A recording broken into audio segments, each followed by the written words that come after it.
things first. We need to find the perfect journal for your research paper. Think of it like finding the right habitat for an animal. You wouldn't put a polar bear in the desert, would you?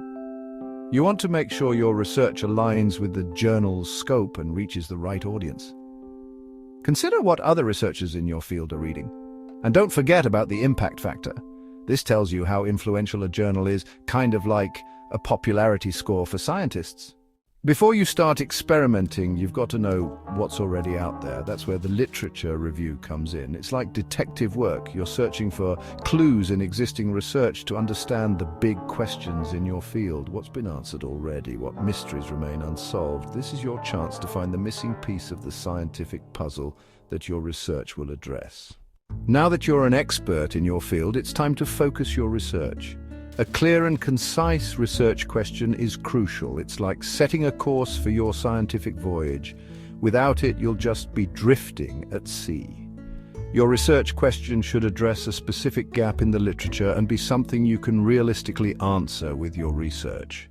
Chapter 4. Designing your experiment. With your research question locked in, it's time to design your study. This is where you map out exactly how you'll test your hypothesis.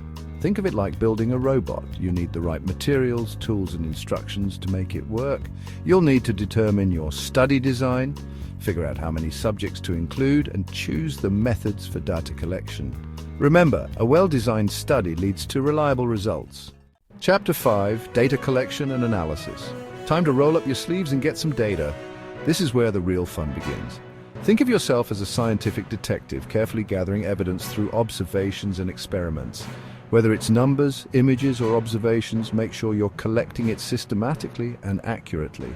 Then it's time to analyze that data using statistical tools to see what stories your results tell. Chapter 6. Writing the manuscript. You've got your results, and now it's time to share them with the world. Writing a scientific manuscript is all about presenting your findings in a clear, concise, and organized way. Follow the journal's guidelines carefully. They'll tell you exactly how to format your paper. Remember, your paper should tell a compelling story. Introduce your research question, describe your methods, present your findings, and discuss their implications. Chapter 7. Submitting your masterpiece. Congratulations, you've written a scientific masterpiece. Now it's time to send it off to the journal for review. This is like launching your research paper into space. You want to make sure it's prepped for a successful mission. Carefully check your manuscript for any errors.